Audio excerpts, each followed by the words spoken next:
NCERT book जान पहचान नवी जमात के लिए। मजमून वक्त डिप्टी नसीर अहमद। डिप्टी नसीर अहमद की लिखा गया मजमून वक्त। 1831 ईस्वी से 1912 ईस्वी। डिप्टी नसीर अहमद 1831 ईस्वी से 1912 ईस्वी।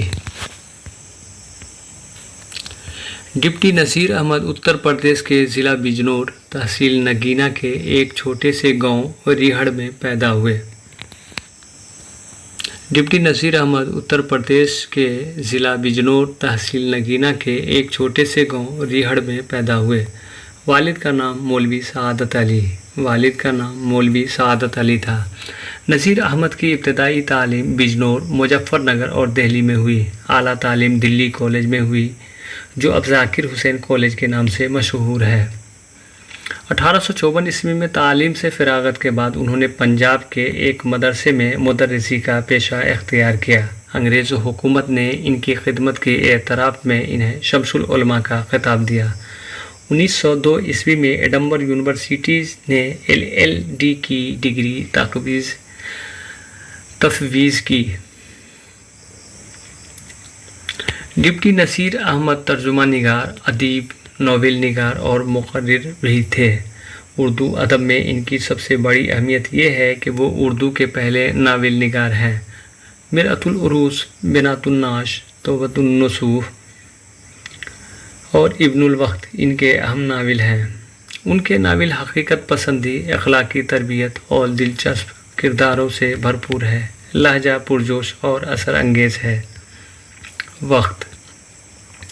दुनिया में हर चीज़ की कुछ न कुछ तलाफ़ी है, मगर नहीं है तो वक्त की।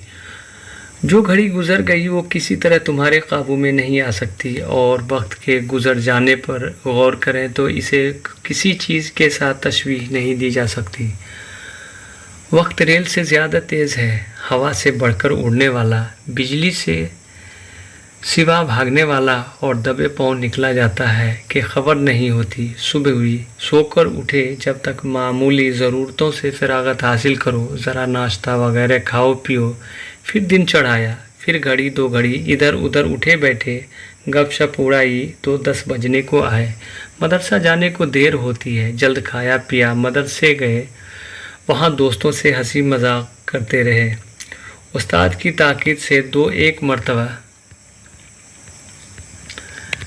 बुरी भली तरह सबक पढ़ा। चलो शाम हुई, दिन रुखसत हुआ, घर आए तो फिर खाने को सूझी। खाना खाने से कसल पैदा हुआ, ज़रा लेटे तो फिर सुबह मौजूद। काम तो कुछ भी न हुआ, लेकिन 24 घंटे गुज़रते हुए मालूम न हुए। और एक 24 घंटे क्या, ऐसे ऐसे सदा हज़ारों 24 घंटे इसी तरह गुज़र जाते हैं। बेत। सुबह होती है, शाम होती है, उम्र यूं ही तमाम होती है। सुबह होती है, शाम होती है, उम्र यूं ही तमाम होती है। जब वक्त की बेसवाती का ये हाल है, और जो वक्त गुज़रा वो हमारे इख्तियार से बाहर हुआ, तो निहायत ज़रूरी है कि वक्त हमारा इख्तियार हो। वक्त पर हमारा इख्तियार हो, उसको ज़ाय न होने दें। यही वक्त है कि सोने और खेलने में गुज़र जाता है, और आदमी को सुस्त और गबी, रुस्वा और खार और मोहताज और तरह तरह के इमराज में मुब्तला और बद अखलाकियों में गिरफ़्तार कर देता है। यही वक्त है कि अगर उसको अच्छे शुगल, अच्छे काम, अच्छी बात में लगाया जाए तो इंसान को आलिम, फाजिल, लायक, हुनरमंद, नामवर, मोहतरम, नेक, हर दिल अजीज़ बनाकर तरह तरह की खूबियों और भलाइयों से आरास्ता कर सकता है। ऐ लड़कों, ये फ़राग़त का वक्त जो तुमको अब मैसर है, बस गनीमत समझो। अब न तुमको खाने की फ़िक्र है, न कपड़े का सोच। जो कुछ तुमसे सीखते और हासिल करते बन पड़े, लग लिपट कर जल्द सीख साख लो कि आइंदा तुम्हारे काम आए, वरना फिर कहाँ तुम और कहाँ ये फ़राग़त। उस वक्त तुम सर पर हाथ रख कर रोओगे, और रोना कुछ सूदमंद न होगा। बहुत पछताओगे, और पछताना कुछ फ़ायदा न बख्शेगा। बहुत अफसोस करोगे, और अफसोस से कुछ न होगा। یہ وقت جو تم کو اب حاصل ہے ان وقتوں کی مانند نہیں جو جوانی اور پیری میں تم کو آئندہ پیش آئیں گے۔ لڑکپن کا وقت جوتنے اور بونے کا وقت ہے اور جوانی اور پیری کا وقت کاٹنے اور گاہنے کا۔ اگر اس وقت میں تم کو جوت بور کھو گے تو جوانی اور پیری دونوں میں کاٹ سکو گے۔ اس وقت کو اس طرح صرف کرو کہ جوانی اور پیری دونوں میں آرام آسائش سے رہو، اور چاہو تو اس وقت کا ایسا اراقت کرو کہ جوانی بھی خراب ہو اور پیری بھی برباد ہو۔ ایک وقت آ رہا ہے کہ تم فرصت کو ڈھونڈو گے اور فرصت کا پتہ نہ پاؤ گے، اور فراغت کی تلاش کرو گے اور فراغت کا سراغ نہ ملے گا۔ یہ وقت ہوگا کہ دنیا کا بار تمہاری پیٹھ پر لدا ہوگا۔ خانہ داری کے بکھیڑوں میں تم اس طرح پھنسے ہوگے جس طرح دلدل میں گدھا۔ ایک طرف تو فکر معاش تم کو سر کھجانے کی مہلت نہ دے گی اور دوسری طرف انتظام تعلقات تم کو دم نہ لینے دے گا۔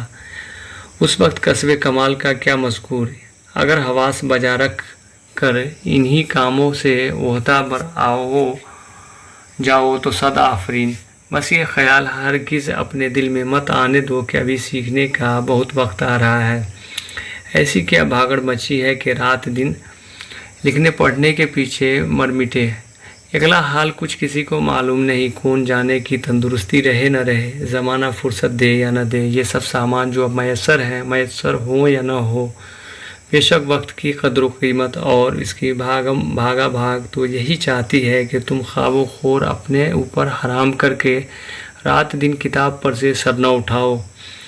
لیکن انسان کی طبیعت کو خدا نے تازگی پسند بنایا ہے۔ کیسا ہی کوئی دلچسپ شغل ہو، ایک عرصے کے بعد ضرور اسے جی گھبرا اٹھتا ہے اور طبیعت اکتانے لگتی ہے، اور اگر طبیعت کو مجبور کر کے اس کام پر لگائے رہو تو وہ کام بھی اچھی طرح نہیں ہوتا اور حواس بھی کند ہو جاتے ہیں۔ اس واسطے مناسب ہے کہ کتاب کا مطالعہ ایسے اعتدال کے ساتھ جاری رکھو کہ تندرستی کو خلل نہ پہنچے، اور ہمیشہ چند قسم کا شغل رکھو۔ مثلا نظم و نثر، تاریخ، جغرافیہ اور حساب ایک ساتھ پڑھو۔ جب نثر سے طبیعت ملول ہوئی تو نظم دیکھنے لگے، تھوڑی دیر تاریخ پڑھی، کچھ دیر جغرافیہ کی سیر کی، پھر حساب میں طبع آزمائی کی۔ ان سب سے گھبرائے تو کچھ لکھنے بیٹھ گئے۔ جب رات کو سونے لگو تو ضرور سوچو کہ آج ہم نے کون سی نئی بات حاصل کی۔ اگر معلوم ہو کہ آج کچھ نہیں سیکھا تو جانو کہ دن رائے گاں گیا، اور اس نقصان کی تلافی اپنے ذمہ لازم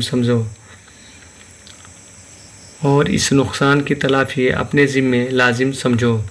کسی نے کیا خوب فرمایا کہ جس کے 2 دن برابر ہوں، یعنی ایک شخص جیسا کل تھا آج بھی ویسا ہی رہے اور اپنی حالت دیروزہ میں ترقی نہ کرے تو وہ خسارے میں ہے۔ ڈپٹی نذیر احمد۔